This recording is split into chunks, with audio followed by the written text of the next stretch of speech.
पाकिस्तानी बच्चे स्प्रिंग के बच्चे, मैं हमेशा कहता हूं कि पाकिस्तानी बच्चों को कंट्रोल करना बहुत मुश्किल काम होता है। अब आप ये बच्चा मेरे सामने है, ये अब तो स्लो है, वीडियो करना शुरू हुई है तो बिल्कुल ही स्लो हो गया है, अदरवाइज इसने उधम मचाया हुआ था। तो पेरेंट्स, मैं एक छोटा सा मैसेज देना चाहता हूं कि ये इतने स्प्रिंग बच्चों को पैदा करके पालना जिम्मेदारी दोनों की होती है, माँ की भी और बाप की भी। पाकिस्तानी बच्चे ओवर वैसे ही हाइपर एक्टिव है, लेकिन स्टिल पेरेंटिंग की पाकिस्तान में बड़ी जरूरत है।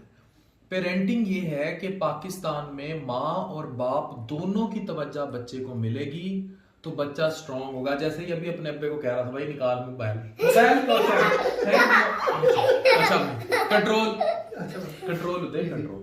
तो मैं ये बता रहा था कि पेरेंटिंग में दोनों अगर तवज्जो देंगे तब बच्चे की तरबियत होगी। और हमारे मुआशरे का सबसे बड़ा अलमिया यह है कि ओवरसीज खुद बेचारे बाहर बैठे कमा रहे हैं, माएँ इधर अकेली बच्चों को पाल रही हैं, and this is doing disaster in तरबियत ऑफ चिल्ड्रन। बच्चों की तरबियत में ये सानिया है।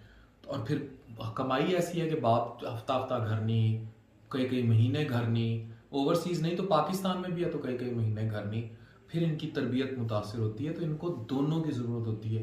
इवन मैं बाज़-औक़ात अपने बच्चों से वो हो रहा होता हूँ कि मैं टाइम ना दे पाऊँ तो मैं रात सोई भी के साथ जाके लाड़ियाँ कर लेता हूँ।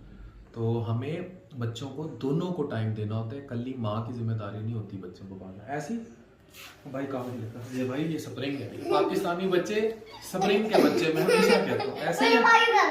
अच्छा पाकिस्तान, मैंने तो तारीफ कर रहा हूँ पाकिस्तान की, ठीक है ना। चले, thank you very much, bye bye bye bye कर दो बस, थैंक यू।